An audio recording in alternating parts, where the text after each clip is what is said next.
What is going on here? Why are you feeding my son? He was hungry. I hope you don't mind. Victoria Chen burst through the door of her penthouse apartment, her Prada briefcase hitting the marble floor with a thud. The sound she heard made her blood run cold. Her son was crying. But someone else was soothing him. She rounded the corner into the nursery and froze. A man she'd never seen before sat in the rocking chair, holding her 8-month-old son, Daniel. The man was gently bouncing him, humming a soft melody. "Who the hell are you? Put my son down right now." The stranger looked up. He didn't look guilty or defensive. Just calm. Tired. Kind. "You must be Miss Chen. I'm Jack. The electrician. Your au pair had a family emergency about 30 minutes ago. She asked if I could stay until you got home. You're telling me Carmen left my baby with a complete stranger? I know how this looks. But she got a call that her father had a heart attack. She was hysterical. I told her I'm a father myself and that your son would be safe. She didn't have a choice." Victoria grabbed Daniel, checking him frantically. The baby was fine. Clean diaper. Federal calm. She looked at her phone. 7 missed calls from Carmen. A dozen text messages, the last one reading, "Mrs. Chen, I'm so sorry. Papa is in ICU. The electrician has a daughter. He promised to stay. Please don't fire me. How long have you been here?" "About 40 minutes. He was crying when Carmen left. Hungry, I think.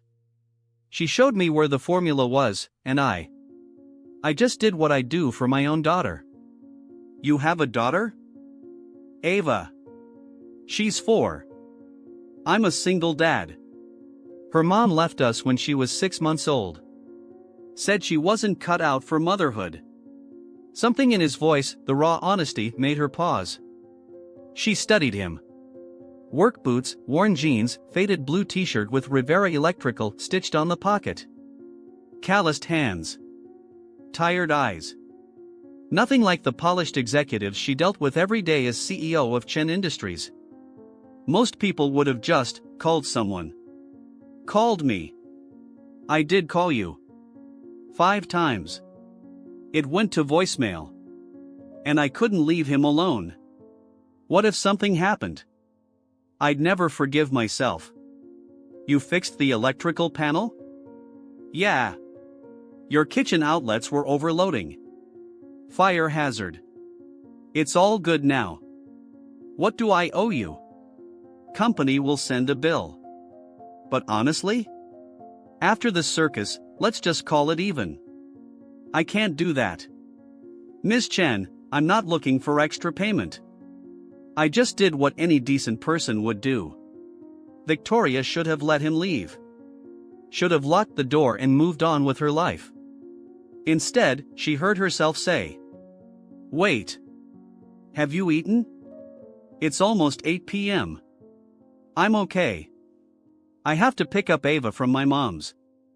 At least let me order you something. Pizza? Chinese? It's the least I can do after you stayed. You don't have to. I know. But I want to." 20 minutes later, they sat at her kitchen island with Thai takeout containers between them. Daniel slept peacefully in his swing. He kept glancing at him, checking without being intrusive. "You're really good with babies. Trial by fire. When Ava's mom left, I didn't know which end of a diaper was up. You learn fast when you don't have a choice." "Do you ever hear from her? Ava's mother?" "She sent one check for $500 about a year ago. No note. No contact since. Ava asks about her sometimes. I don't know what to say." Daniel's father didn't want him either. He's a hedge fund manager. When I told him I was pregnant, he offered me money to take care of it. When I refused, he had his lawyers draw up termination papers. Signed away his rights before Daniel was born. "I'm sorry. That must have been brutal. I thought I could do it all." Run a Fortune 500 company, be a perfect mother, prove I didn't need anyone. Turns out, it's harder than negotiating billion-dollar mergers. You're doing better than you think. How would you know? You just met me. Your son is healthy, happy, and clearly loved. You came home and your first instinct was to protect him. That's what matters. She felt something crack open inside her. When was the last time anyone had told her she was doing okay? What about you? What's your story, Jack Rivera? Not much to tell. I was supposed to be an engineer. Got accepted to MIT. But my dad got sick my senior year of high school, so I stayed local, took care of him. Met Ava's mom. Got married young. Had Ava. Then dad died, wife left, and I've been doing electrical work ever since. It pays the bills. Do you regret it? Not going to MIT? I regret that my dad suffered. I regret that Ava's mom couldn't handle reality. But I don't regret Ava. And honestly, I like what I do. Fixing things, solving problems. It's honest work. Most people would be bitter. Bitterness doesn't change the past. And Ava deserves a dad who's present, not one who's angry about roads not taken. Victoria called the electrical company the next day. I need to commend one of your technicians. Jack Rivera. He went above and beyond. Oh, Jack's one of our best. Reliable, skilled. Customers always request him. I'd like to request him for any future service calls at my properties. 2 weeks later, her office building had an electrical issue. He showed up in the lobby, toolbox in hand. Ms. Chen. This is unexpected. Please, call me Victoria. And you saved me once. Figured I could trust you with my office building too. After he fixed the circuit breakers, she found herself inviting him to lunch. They talked about their kids, their struggles, their hopes. Can I ask you something? Of course. Why are you being so nice to me? I'm just the electrician. You're not just anything. You're a good man who helped when you didn't have to. That's rare. In your world, maybe. In any world. Over the next month, they kept finding reasons to see each other. A broken light fixture at her house. Coffee before his shift. Weekend park visits with Daniel and Ava. Ava was obsessed with Daniel, calling him my baby and bringing him dandelions she picked. Daddy, can we keep him? He's not a puppy, sweetheart. Though he's just as much work. Their eyes met over the kids' heads. Something unspoken passed between them. It was a rainy Tuesday evening when everything changed. Her pipes burst. He came over after his shift ended at 8 p.m. By the time he finished, it was past midnight. She insisted he stay for a drink. This is becoming a habit. You fixing things, me bribing you with food. I'm not complaining. Can I be honest about something? Always. I think about you. More than I should. And I don't know if that's because you saved Daniel that day, or because you're different from every man I've ever known, or because I'm falling for you. I know it's complicated. I'm your client. I have money. You probably think I'm some entitled billionaire who. I think you're beautiful, brilliant, and terrifying. I think you're the strongest person I've ever met. And I think I started falling for you the moment you walked through that door ready to destroy me for holding your son. Really?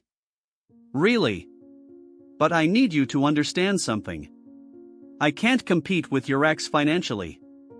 I can't buy you diamonds or take you on yachts. My life is small repairs, single father budgeting, and making Ava's lunch at 6 a.m. I don't want yachts. I want someone who shows up. Someone who stays. Someone who loves my son like you loved yours when her mother walked away. I can do that. Then kiss me. He did. And it felt like coming home.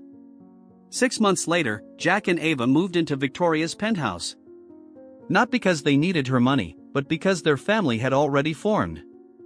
Ava called Victoria Mama V. Daniel called Jack Dada Jack. The tabloids had a field day.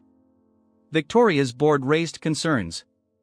But she'd built Chen Industries from her father's struggling import business into a global powerhouse. She'd earned the right to live her life. One evening, as Jack cooked dinner and the kids played, Victoria came home with an announcement. "I have a proposition." That sounds ominous.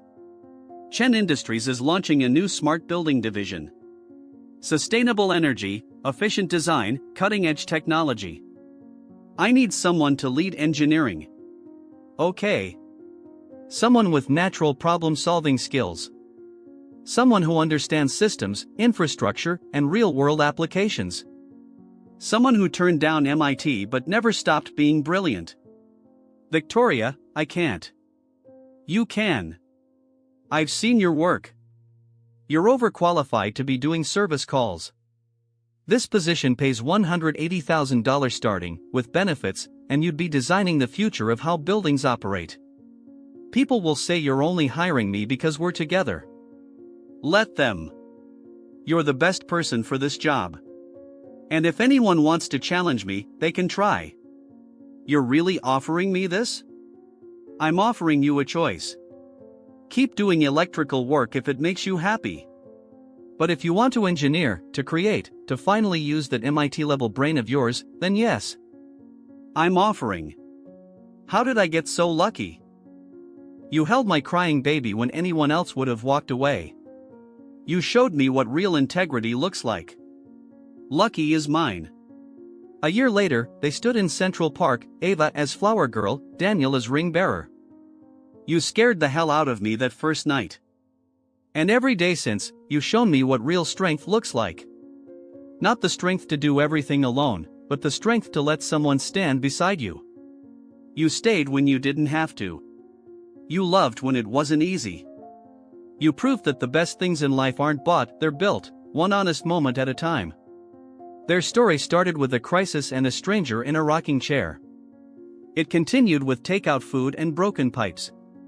It became a love story because both of them had been brave enough to see past surfaces. To understand that wealth isn't measured in bank accounts, but in showing up. In staying. In loving fiercely and honestly. Sometimes it just requires presence.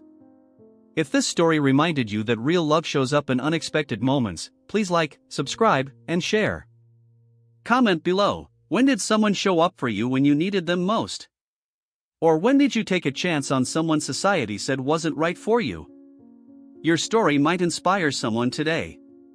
Egarcheho to next script kuliya main exact isa final format ko default mon karkam karunga bina barbar clarify kai.